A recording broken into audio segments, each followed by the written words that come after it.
Bienvenue à cette émission. Nous allons analyser quelques points de l'actualité politique africaine. Rapidement, ici en diaspora, l'événement du jour, c'est la libération par les forces de sécurité françaises du combattant des libertés africaines Kémy Séba et de son compagnon Djeri Djehouti. Eh bien, ils ont été libérés aujourd'hui au motif précisément que les raisons pour lesquelles ils avaient été arrêtés ne sont pas fondées. Et je voudrais saluer ici la calme sérénité avec laquelle le combattant Kémy Séba et son adjoint Djehouti ont affronté cette épreuve supplémentaire. Vous le savez, dès le 14 octobre 2024, quand nous avons appris que notre jeune frère bien-aimé Kémy Séba avait été interpellé par la police française, nous nous sommes rendus ici, en Mondovision, lui apporter notre solidarité et appeler à sa libération immédiate et sans condition. Les Africaines et les Africains du continent et des diasporas doivent considérer ce comportement comme naturel et doivent naturaliser ce comportement en eux-mêmes. Un pour tous, tous pour un, loi d'action-réaction, loi de vibration en communion sont les conditions de la puissance, eh bien, d'une nation, la puissance d'un peuple, la puissance d'une communauté. Et de ce point de vue, je voudrais saluer celles et ceux parmi vous qui n'avez épargné aucune de vos énergies pour vous joindre à nous dans cette juste dénonciation de l'injustice que subissait notre frère Kémy Séba. Alors, mes chers amis, mes chers frères, mes chères sœurs, avant d'aller plus loin, je voudrais vous faire donc profiter de l'interview que j'ai accordée ce jour même. L'interview que j'ai accordée ce jour même sur la chaîne internationale RT, l'interview que j'ai accordée sur la chaîne internationale RT Africa, eh bien, sur cette question de la persécution organisée par la France-Afrique contre les panafricanistes. Je voudrais d'abord vous faire écouter cette interview et vous la traduire parce qu'elle est faite en anglais afin que vous compreniez l'enjeu des persécutions que les panafricanistes subissent de la part non seulement du despotisme africain, mais également, bien sûr, des élites politiques néocolonialistes françaises qui, ayant perdu, pour ainsi dire, la bataille des idées, veulent remporter la bataille de l'instrumentalisation judiciaire. Je voudrais vous faire écouter, pour commencer, eh bien, l'interview accordée à RT Africa, ce midi même, à ce sujet. Puis, puisque je sais que la langue anglaise n'est pas forcément l'apanage de tous ceux qui m'écoutent, je vous ferai une synthèse dans laquelle je vous dirai ce que j'ai expliqué à la journaliste en langue française. Voici l'interview que j'ai accordée aujourd'hui même à RT Africa. Je vous la donne à voir.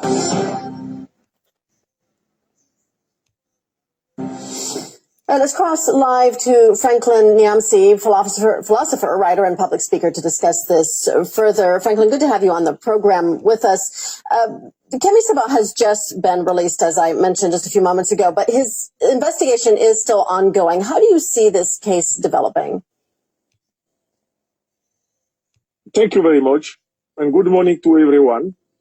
I see this case developing in a direction which is very astonishing for Pan-Africanist intellectuals, activists, thinkers, and leaders. Because, in fact, Kémy Séba represents an intellectual contradiction to the neo-colonialist ideology of French power in Africa. He has never represented a military contradiction.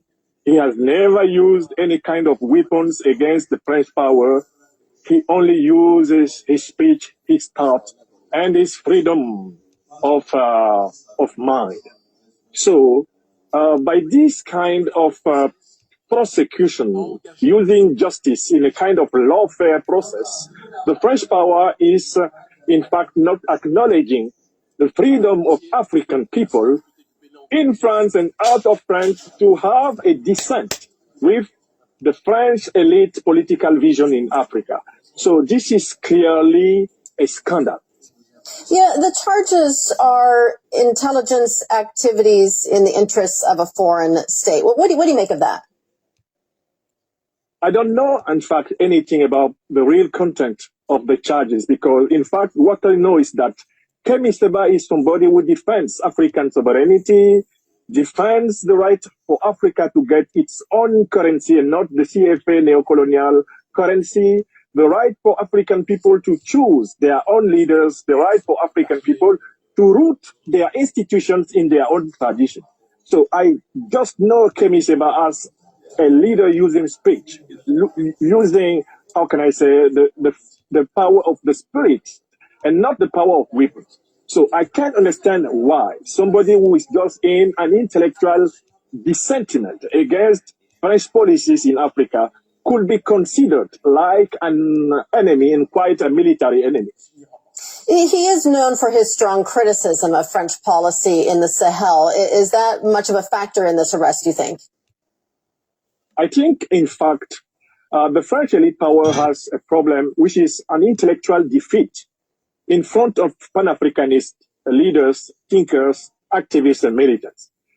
Through all the African continent today, there is a majority of people who think that it is time to remove all neocolonial troops from the African ground. It is time to put an end to franc CFA, which is a neocolonial currency, impeding African growth and development. It is time to put an end to French interventions in the choice of African leaders and to respect African people's sovereignty. And it is time to respect the right for African people to root their institutions in their own traditions. So, for many years, French elite were dominating African opinion by controlling the mass media of influence in Africa. Through social medias, African youth and African Pan-Africanist organizations have won the competition of the thought, the competition of ideas. And that is why the French elite is trying to find a kind of compensation of this intellectual defeat in lawfare, in instrumentalizing justice against African leaders, African thinkers. And I am myself, since 2021, in a very serious persecution of my freedom of thought in France because I publish books, I give conferences explaining that the end of domination against African people must be realized. Franklin, do you think French authorities are trying to make a point or send some kind of a message with this investigation and arrest of Seba? In fact, this is a strategy of intimidation against African activists, militants, thinkers who are not acknowledging or supporting the French domination in Africa.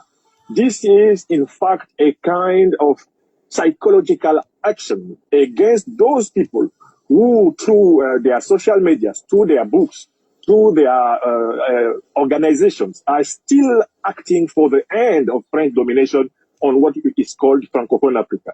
So Kemi Seba is just used, like many of us who are persecuted by French powers at many conditions, at many occasions. We are just used like opportunities to inflict a psychological domination to African opinion, which is now, in fact, involved in the sovereignty struggle. All right, we're going to leave it there. Franklin Nyamsi, philosopher, writer, and public speaker. Franklin, thank you. Thank you very much. Voilà. Dans cette interview, il m'a été demandé ce que je pensais. Il était à peu près midi en France de la libération récente de Kemi Seba après son arrestation. J'ai dit que son arrestation faisait partie d'une vaste tentative d'intimidation des militants, des activistes, des intellectuels, des leaders panafricanistes africains.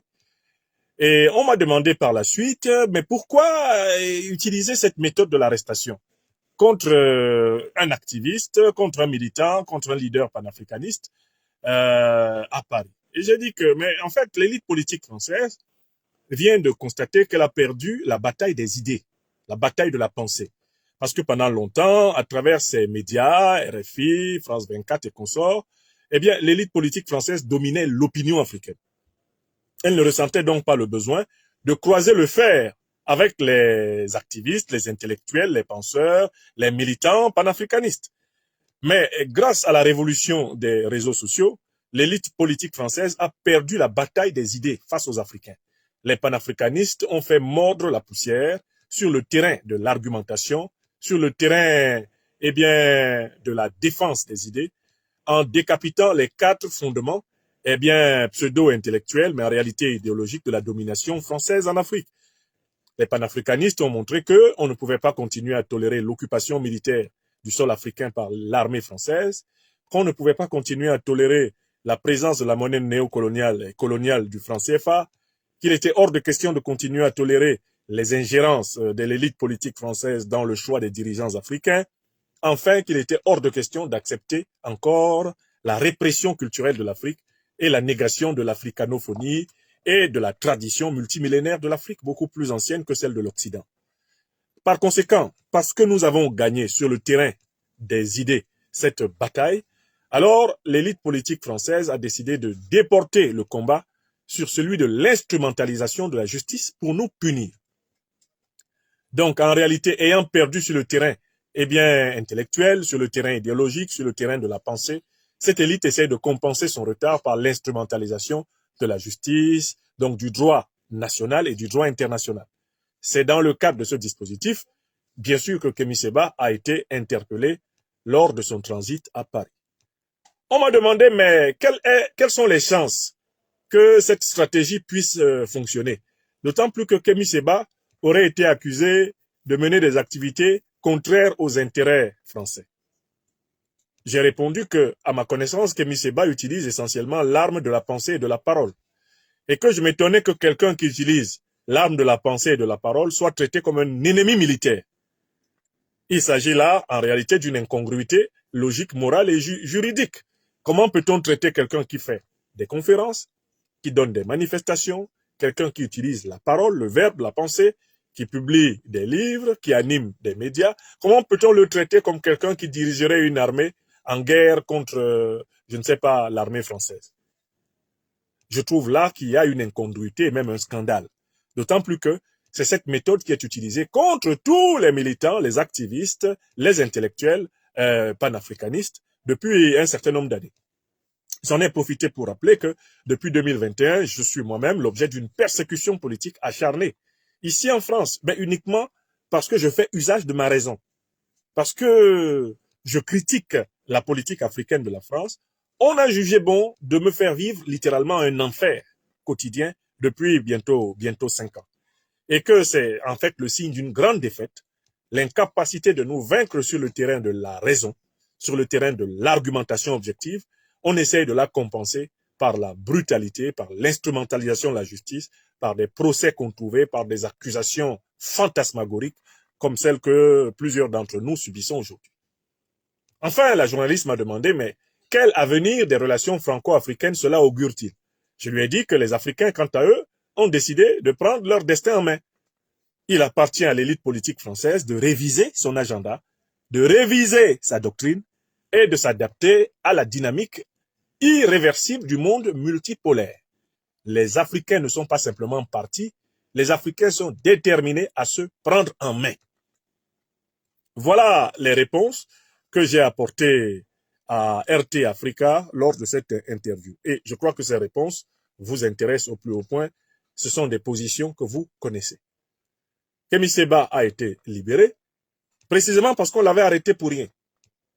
Voilà pourquoi je me joins à toutes les Africaines et à tous les Africains de bonne volonté, à tous les citoyens européens, américains et asiatiques de bonne volonté, pour saluer le fait qu'il recouvre la liberté et lui demander de bien vérifier que pendant son incarcération, il n'a pas été l'objet de voies de fait susceptibles de nuire à sa santé. Car en effet, on ne peut pas exclure que ce type d'arrestation et d'incarcération ait pour but de disposer de la vie des résistants. Je n'en sais pas plus sur le dossier et les motifs de cette arrestation. Je ne maîtrise pas non plus les tenants et les aboutissants. en quelque sorte, des activités que mon jeune frère Kémy Séba était venu mener en France, cela relève de sa souveraineté et je n'ai même pas nécessairement à en savoir. À partir du moment où on met la main sur Kémy, sur Jerry Djouti, alors même qu'ils n'ont violé ostensiblement aucune loi, mon devoir est bien d'intellectuel politique, d'intellectuel panafricaniste, engagé pour la révolution citoyenne africaine, est de marquer ma solidarité. Je me réjouis que tout est bien, qu'il finisse bien. J'insiste pour lui demander de bien veiller à sa santé. Parce que le séjour entre les mains de ces gens n'a jamais été de tout repos pour un Africain résistant. C'est tout ce que je peux dire pour le moment sur ce premier sujet. Je trouverai sans doute un moment pour avoir au téléphone mon jeune frère bien-aimé Kémy Séba et lui souhaiter force et courage pour la suite de tout ce qu'il a à faire. Voilà le premier sujet que je voulais aborder avec vous dans cette émission. Nous pouvons passer au suivant.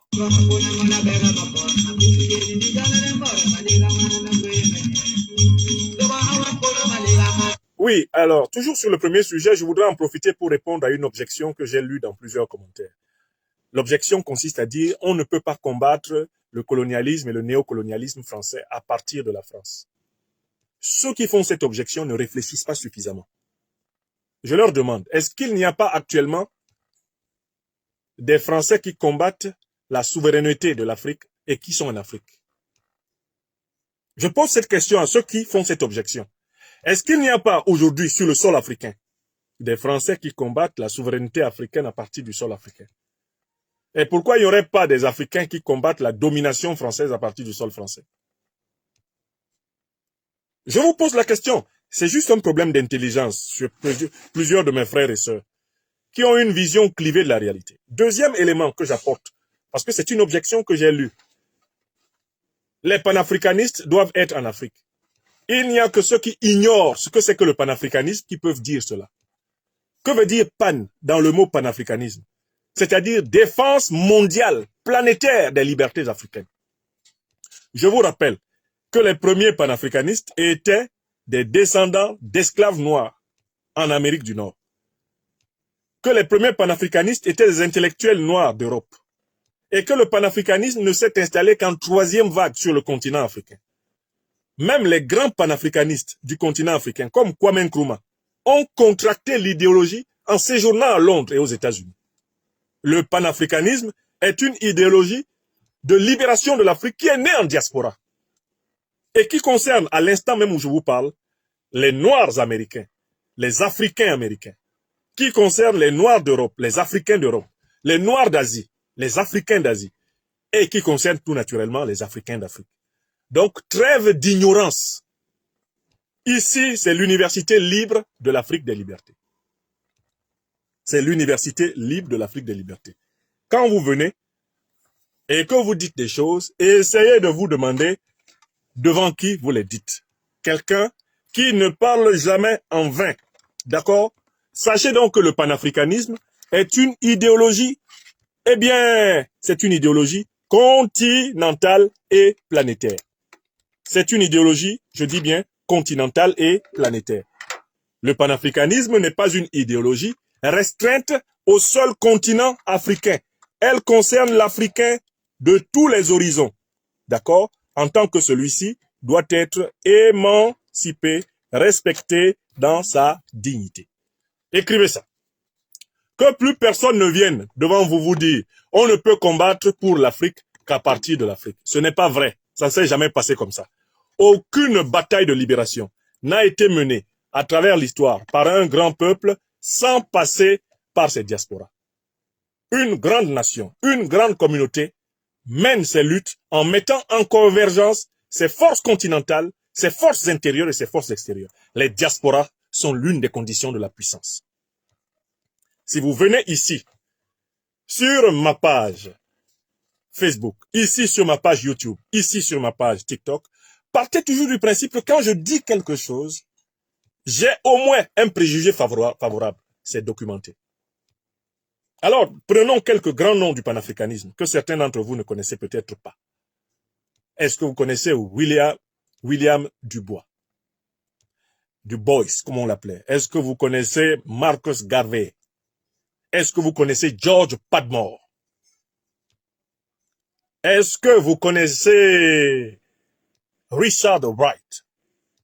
Est-ce que vous connaissez Aimé Césaire? Est-ce que vous connaissez des figures comme celle, eh bien, d'Antonin Firmin, celui qui a écrit le traité de l'égalité sur l'égalité des races? Est-ce que vous les connaissez? Vous pensez qu'ils sont des Gabonais? Vous pensez qu'ils sont des Camerounais? Ce sont des Africains américains, des Africains antillais, des Africains des territoires britanniques, des Africains européens. Ce sont eux qui ont conçu pour la première fois l'idéologie panafricaniste. Écrivez ça. Tilana. Donc, c'est un argument nul que de dire à quelqu'un, tu ne peux pas te battre pour l'Afrique à partir de l'Europe, à partir de l'Amérique ou à partir de l'Asie. Parce qu'en fait, l'Afrique, elle est présente partout. L'Afrique est mondiale. Le coup de George Floyd a été étranglé où? Aux États-Unis. D'accord? Donc, en fait, la conscience africaine, la conscience panafricaine, elle est nécessaire aux Noirs américains pour se faire respecter. Le panafricanisme est un mouvement de l'émancipation de l'homme africain sur tous les continents. Écrivez ça. D'accord? Ne revenez plus sur mes plateformes dire des choses comme cela. C'est comme si le travail que je fais ne vous avait pas atteint en profondeur. Ou alors vous venez d'arriver. Pan, dans le mot panafricaniste, veut dire universel. Pan veut dire le monde. C'est un préfixe de la langue grecque. On le retrouve également en latin, qui veut dire le tout. Panafricanisme. Émancipation, eh bien, universelle de l'homme africain. Cela concerne l'homme africain en Inde, l'homme africain en Chine, l'homme africain en Australie. Les aborigènes, par exemple, ce sont les Africains d'Australie. Cela concerne l'homme africain en Amérique latine, l'homme africain en Amérique du Nord. Cela concerne tout naturellement l'homme, la femme africain en Afrique. Il s'agit d'un mouvement de libération totale, de dignification totale de l'humanité africaine. Non pas d'un petit calcul qui se ferait à partir, je ne sais pas, de Libreville, de Bamako, de Yaoundé ou je ne sais de Niamey. Il s'agit d'un effort global. D'accord? Ok. Je tiens à apporter ça parce que j'ai aussi vu des commentaires superficiels de certains de mes frères et sœurs. Je préfère croire que c'est par ignorance qu'ils ont écrit ça. On ne peut pas combattre le panafricanisme à partir de la France. Qui vous a dit ça? Le mouvement même littéraire de la négritude, qui à un moment donné a marqué le XXe siècle, il a été conçu où? Où était Césaire? Où était Senghor quand ils pensaient leur mouvement? Où étaient les Léon Gontran Damas? C'est ici, à Paris. Ici, là. Regardez par exemple l'une des maisons d'édition qui a produit les meilleures œuvres de la renaissance culturelle africaine. Vous savez comment s'appelle la maison d'édition qui les a produites? Les meilleures œuvres, les œuvres qui ont permis de réenraciner l'Afrique dans son passé lointain. Vous savez où elles ont été produites? Je vous cite Présence africaine. Je connais le siège de la maison d'édition. Regardez la plupart des livres du grand Cheikh Anta Diop. Vous savez où ils ont été produits? Là, à Paris. Il n'y a pas un lieu de la terre qui soit interdit quand il faut se battre pour l'émancipation d'un peuple. Regardez aujourd'hui la révolution iranienne. La révolution iranienne avec le guide Ali Khamenei. Est-ce que vous savez d'où est parti celui qui a renversé le Shah d'Iran, Reza Pahlavi, et qui a instauré la révolution iranienne? Vous savez d'où il est parti? Il est parti d'un château ici en France, dans une petite ville qui s'appelle Nofle-le-Château. Et il s'appelle l'Ayatollah Rouhollah Khomeini. J'espère que vous savez qu'il était exilé ici à Paris. C'est de Paris qu'il a conçu toute la révolution iranienne et est descendu pour prendre le pouvoir. Donc, s'il vous plaît, l'ignorance ne peut pas être le fondement de l'arrogance. Quand tu ne sais pas, demande. Selon le proverbe africain qui dit Muna nyongo abukite owa bambele mokonda. Quand ton frère te dépasse, demande-lui. Alors, je reviendrai plus tard pour une conférence sur les grandes idéologies du monde africain. Je crois qu'il y a besoin de faire une série de conférences là-dessus, les grandes idéologies du monde africain. Par exemple, comme l'idéologie panafricaniste, le courant, le mouvement littéraire, esthétique, artistique de la négritude, le pan-négrisme, l'afrocentrisme, l'afrocratisme. Je vais vous concevoir un enseignement spécial qui sera délivré dans le cadre de l'Université libre de l'Afrique des libertés. Un enseignement spécial en 7 leçons. J'en profite pour vous dire que je fais partie des rares professeurs africains à avoir enseigné l'histoire de la philosophie africaine en université en France. J'ai délivré un cycle de conférences qui est encore stocké à l'instant où je vous parle sur le site officiel de l'Université de Rouen. Pendant 2 ans, j'ai enseigné aux jeunes étudiants français de philosophie, je leur ai enseigné l'histoire de la philosophie africaine.